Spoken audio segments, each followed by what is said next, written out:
এই মুহূর্তে সবথেকে বড় খবর, হুগলি জাঙ্গিপাড়া গ্রামীণ জেলা পুলিশের সহানুভূতি। গতকাল গভীর রাতে জাঙ্গিপাড়া রাজবলহাট বাসস্ট্যান্ডে এক অসহায় মহিলা, ওই মহিলাকে ঘুরে বেড়াতে দেখে জাঙ্গিপাড়া থানার প্রশাসন। জাঙ্গিপাড়া থানায় নিয়ে এসে বাড়ির লোকের হাতে তুলে দেন। আপনারা ভিডিওটি শেষ পর্যন্ত দেখুন, ব্যাপক শেয়ার করুন, আপনার মূল্যবান মতামত কমেন্ট বক্সে জানাবেন। আপনার কি নাম? আমার নাম রবি দাস। বাবার নাম কি? বিশ্বনাথ দাস। ঠিকানা বলুন।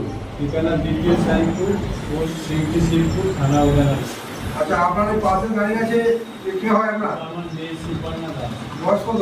বয়স 21 বছর। আচ্ছা, কি হয়েছিল? তো কাল রাত 2টার সময়, এই বেলা 2টার সময় কাউকে কিছু না বলে বাড়ি থেকে বেরিয়ে আসে। আমরা অনেক খোঁজাখুঁজি করেছি, পাইনি। তারপর জাঙ্গিপাড়া থানা থেকে ফোন আসে রাত 1টার সময়। আমরা গত রাত্রিরে আর আসতে পারিনি। ভোর 6টার সময় এসে দেখি মেয়ে সুস্থ অবস্থায় আছে জাঙ্গিপাড়া সহযোগিতায়। আমি মেয়েকে বাড়ি থেকে নিয়ে এসেছি। জাঙ্গিপাড়া থানাকে তার জন্য রিপোর্ট করা হয়েছে।